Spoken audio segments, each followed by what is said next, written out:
Émile Benveniste, prononciation, /Bévenis deuxièmement, né à Alep, Syrie, le 27 mai 1902 et mort à Versailles le 3 octobre 1976, est un linguiste français.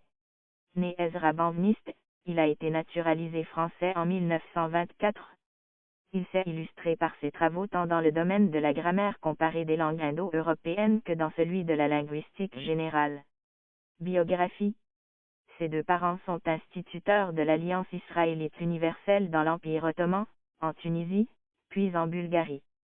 Titulaire d'une bourse de l'Alliance israélite universelle, il fait ses études à Paris au Petit Séminaire israélite à partir de 1913. Après le baccalauréat, il abandonne les études religieuses. Il est licencié ès-lettres en 1920, à 18 ans, et agrégé de grammaire en 1922. Il fait son service militaire au Maroc pendant la guerre du Rif.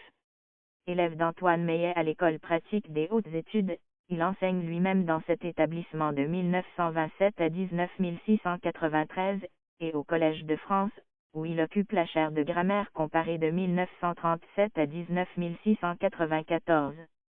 Fait prisonnier en 1940, il parvient à s'évader en novembre 1941 et se réfugie en Suisse, où il restera jusqu'en 1945, alors qu'il avait été exclu du Collège de France par le régime de Vichy. Il exerce les fonctions de secrétaire adjoint de la Société de linguistique de Paris de 1945 à 1959, puis celle de secrétaire de 1959 à 1970.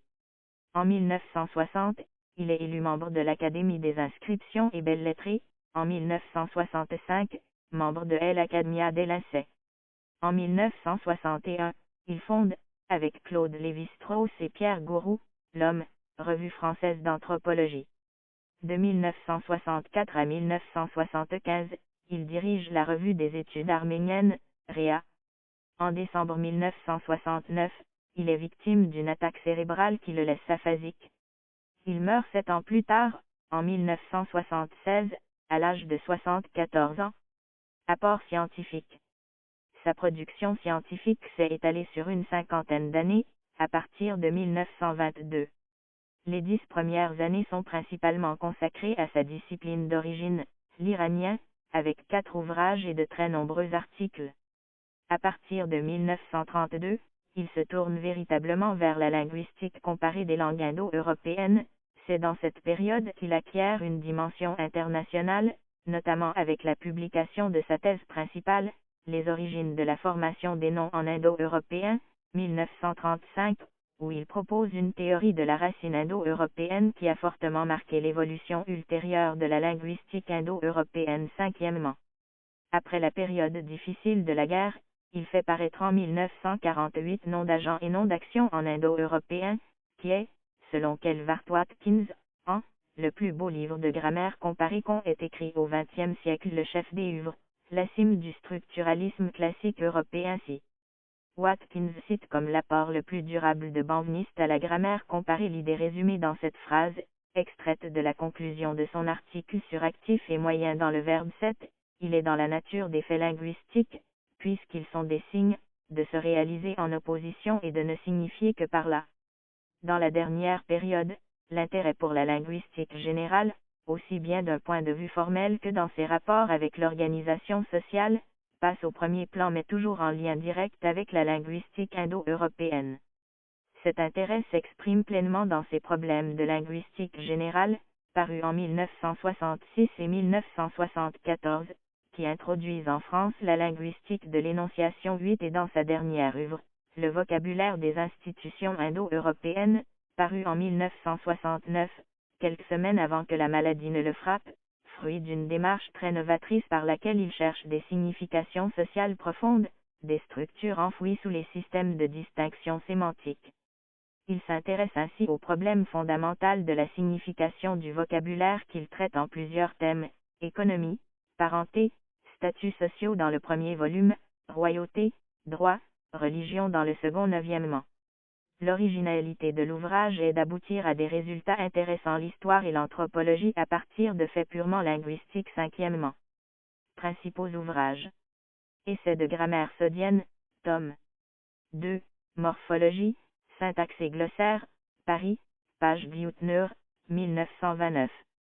Les infinitifs avestiques, Paris, Adrien Maisonneuve, 1935.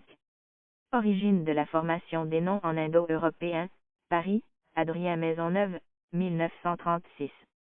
Nom d'agent et nom d'action en indo-européen, Paris, Adrien Maisonneuve, 1948. Inscription de Bactriane, Journal asiatique, 1961, pages 113 à 152.